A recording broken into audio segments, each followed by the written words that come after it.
हमारा बहुत बड़ा सौभाग्य है कि शिक्षा के क्षेत्र की एक महान विभूति डॉक्टर डी.एस. नेगी जी सपत्नीक आज हमारे विद्यालय में पहुंचे हैं।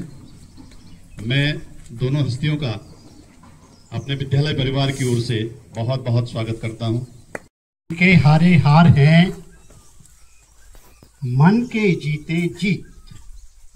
ये मैं प्रायः इसलिए कहता हूं कि इसका एक बहुत बड़ा गहरा अर्थ है और जिंदगी में मुझे कोई सबसे बड़ा मंत्र लगता है, सबसे बड़ी कोई शक्ति हमारे अंदर आ जाती है तो वो मैं समझता हूं कि यही है। इसका मतलब है, फिर से दोहराऊंगा, मन के हारे हार हैं, मन के जीते जीत।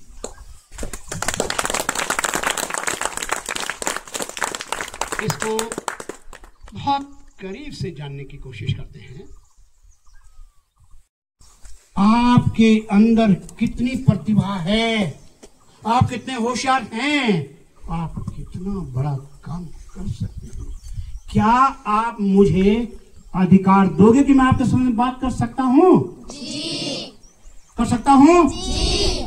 ठीक है, थैंक यू। बस ये था। बहुत सारी चीजों की आज यहाँ पे थोड़ा थोड़ा चर्चा जरूर करेंगे, है ना? जी। तो जहाँ पे समझ में ना आए नोट कर लो मन में कि ये कैसे बोला सर ने, फिर दोबारा पूछो 3 बार और खुल के बात करनी है। जहाँ पे दिक्कत होती जीवन में, रुकते हैं हम, समझ में नहीं आता है, घबरा जाते हैं, दिक्कत होती है, आता है पर लिख नहीं पा रहे हैं, बोल नहीं पा रहे हैं, थोड़ा झिझक हो रही है। उन तमाम चीजों के लिए आज हम बात करेंगे। ठीक रहेगा? जी। ठीक रहेगा? जी। तो आगे बढ़े? जी। तो फिर से मैं आप सबका धन्यवाद करता हूँ। मेरे लिए यह बहुत बड़े सौभाग्य की बात है। मैं भी इस प्रोग्राम से जुड़ी हुई हूँ। अब मुझे बहुत फायदे में इसके, ये मन का विज्ञान हमारी सोच बढ़ाता है, इससे हमारा व्यवहार बेहतर होता है, हमारा विश्वास बढ़ता है और हमारी शारीरिक मानसिक क्षमताएं बढ़ती हैं। लेकिन जब मानसिक क्षमताएं कमजोर हो जाती हैं तो बहुत सी बीमारियां हो जाती हैं, जैसे घबराहट, चिंता, डर, झिझक, डिप्रेशन आदि। तो बच्चों, मैं बताना चाहती हूँ कि जब इसके बारे में जैसे हम सोचते हैं ऐसे हमको सुनाई देता है। एक छोटी सी बात का उदाहरण देना चाहती हूँ। एक बच्चा था आपकी उम्र का, छोटी 6वीं 7वीं पढ़ता था, बहुत शैतान था।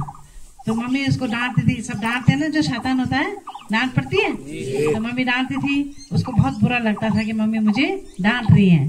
तो एक दिन गया ऊंची पहाड़ी पर, तो वहां से जोर से बोला, मेरी मम्मी गंदी है। क्या बोला? मेरी मम्मी गंदी है। तो पहाड़ी से क्या होता है, आवाज टकरा के आती है। तो वहां से आवाज टकरा के आई कि मेरी मम्मी गंदी है। जैसे हम बोलेंगे वैसे सुनाई देता है ना। तो उसने उसको सुना कि मेरी मम्मी गंदी है और लोग बोल रहे हैं, समझा कि लोग बोल रहे हैं वहां पे। उस बहुत उदास हो गया, घर आया। मम्मी ने बोला, बच्चा क्या हो गया, क्यों उदास हो? बोला, मम्मी आज मैं पहाड़ी पे गया था, मैंने बोला मेरी मम्मी उदास है, मेरी मम्मी गंदी है। तो वहां से भी लोग बोल रहे थे मेरी मम्मी गंदी है। तो मुझे बहुत गंदा लगा। तो मम्मी समझ गई कि वहां से आवाज टकरा के आई होगी। तो उन्होंने बोला, बेटा ऐसे करो, फिर जाओ और वहां बोलो मेरी मम्मी अच्छी है। तो फिर गया बेटा, तो वहां पे जोर से बोला मेरी मम्मी अच्छी है। तो वहां से आवाज आई मेरी मम्मी अच्छी है। तो उसको सुनाई दिया तो उसको अच्छा लगा। घर आया, फिर मम्मी ने बोला, आज क्या बात हुई, खुश हो? बोला, हाँ मम्मी, आज सब लोगों ने बोला मेरी मम्मी अच्छी है तो मुझे बहुत अच्छा लगा। तो बच्चों से क्या होता है कि हम जैसे बोलते हैं हमको ऐसे सुनाई देता है। हम दूसरे से व्यवहार करेंगे ना अच्छा मिलेगा, अगर हम गंदा बोलेंगे तो गंदा ही व्यवहार मिलेगा ना। तो ऐसे